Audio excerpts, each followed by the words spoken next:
course you are. Yeah, we've got a bit of poetry for you now. Bit of poetry. Oh yeah. Ooh, culture. A bit of culture. It's going to be lovely. Excellent. So, ladies and gentlemen, please, a warm culture. I want to practice your clapping, your cultured clapping. If you want, I have to demonstrate it. It's not. It's. So, but loud, all right. So, if you could, a ripple, and that ripple, and I was like, oh yes, bravo, what is it, Mr. Sean Conning?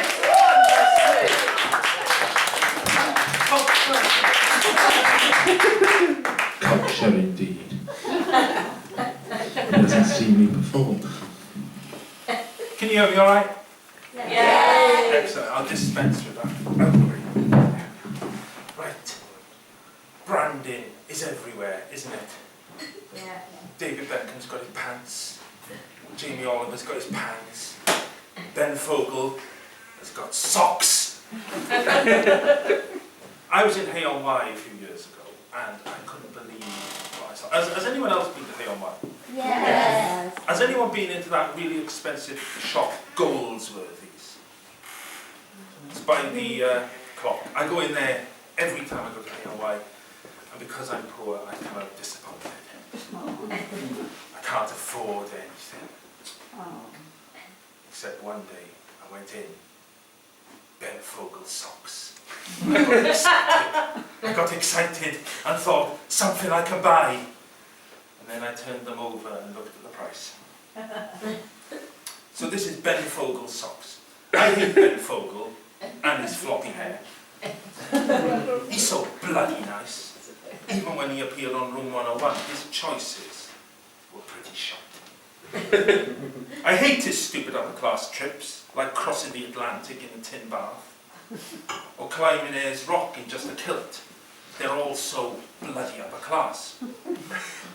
But most of all, I hate his socks. Not the ones he sells on his feet. I mean, oh fuck that. So much for culture, isn't it?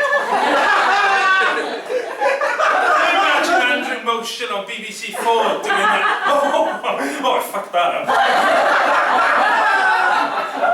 We'll have to go again, Your Majesty.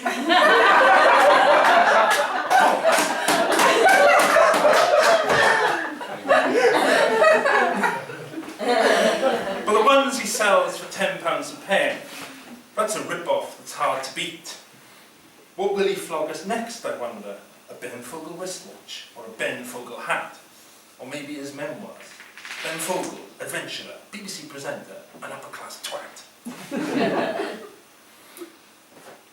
I noticed that there's a co-op down the road, and in Swansea there's a Tesco's.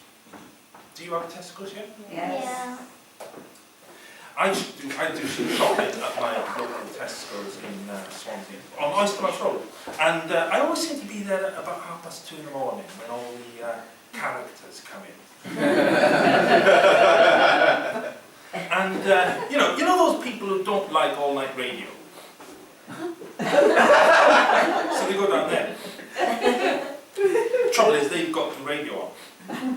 And a lot of performers tend to come back any time between about 11:30 and, well, 3 o'clock in the morning.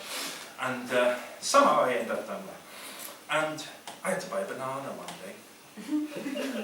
And because I'm poor, I buy them one at a time. And I was in Tesco's and there was 2 bananas left. One of them had no stalk. And I thought, nobody's going to buy this banana tomorrow. It's just going to get thrown away. So I thought, right, well, I'll buy this banana. Because I felt sorry for him.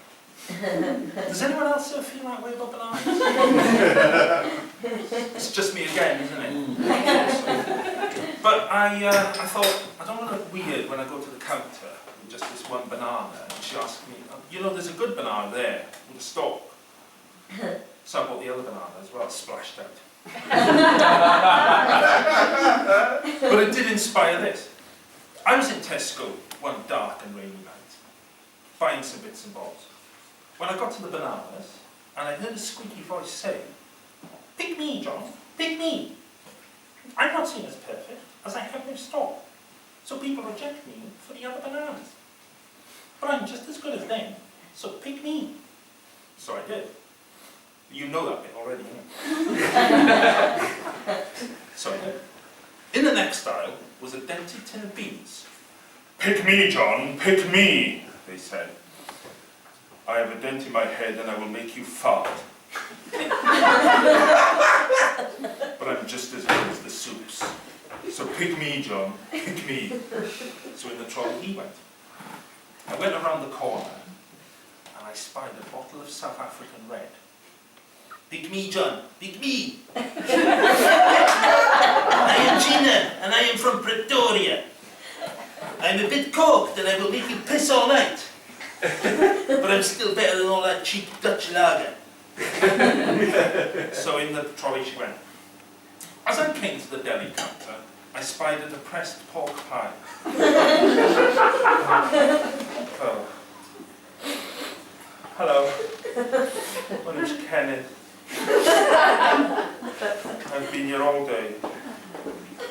No one will pick me because I'm depressed. I'm just as lovely as those Scotch eggs. So pick me, John. Pick me, if you want. Oh, sod you then! It's a passive aggressive pork pie. I don't know how the hell all these items knew I was, let alone how they could talk. 5 minutes later, I heard a yell.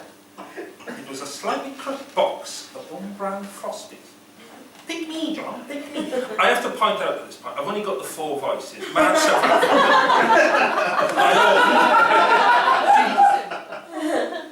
Yeah. When I got to the checkout, they were all excited to be there. They shouted to the cashier, "This lovely man has picked us, so fuck you." But there was trouble ahead for me.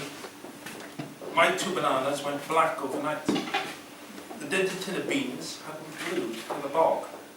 And as for Kenneth, the depressed pork pie, he was even turned down by the dog.